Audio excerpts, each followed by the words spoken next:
அந்த சட்டத்தை இன்றும் அரசு அதிகாரிகளும் இதை ஒட்டுமொத்த தமிழ் சமூகத்துக்கு விரோதமான அந்த இனமாக கருதி என்கவுண்டர் முதற்கொண்டு முகோத்து சமுதாயத்தவர்களையே பிரயோகப்படுத்திக் கொண்டிருக்கிறார்கள்.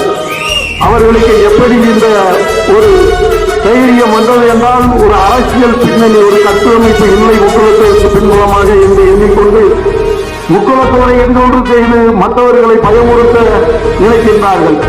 திராவிட முன்னேற்ற கழகத்தோடு அகில இந்திய பார்வர்ட் பிளாக்குக்கும் முக்குலத்தோருக்கும் இருக்கிற நெருக்கத்தை இடைவெளி உண்டு கொள்ள வேண்டும் என்று சில அதிகாரிகள் நினைத்துக் கொண்டு மனித உரிமை மீறி போலி எங்கொன்று செய்து கொண்டு வருகிறார்கள். அவையெல்லாம் முக்குலத்து சமுதாய மக்களுடைய கொத்தளிப்பை முதலமைச்சர் அவர்களை சந்தித்து மிக விரைவிலே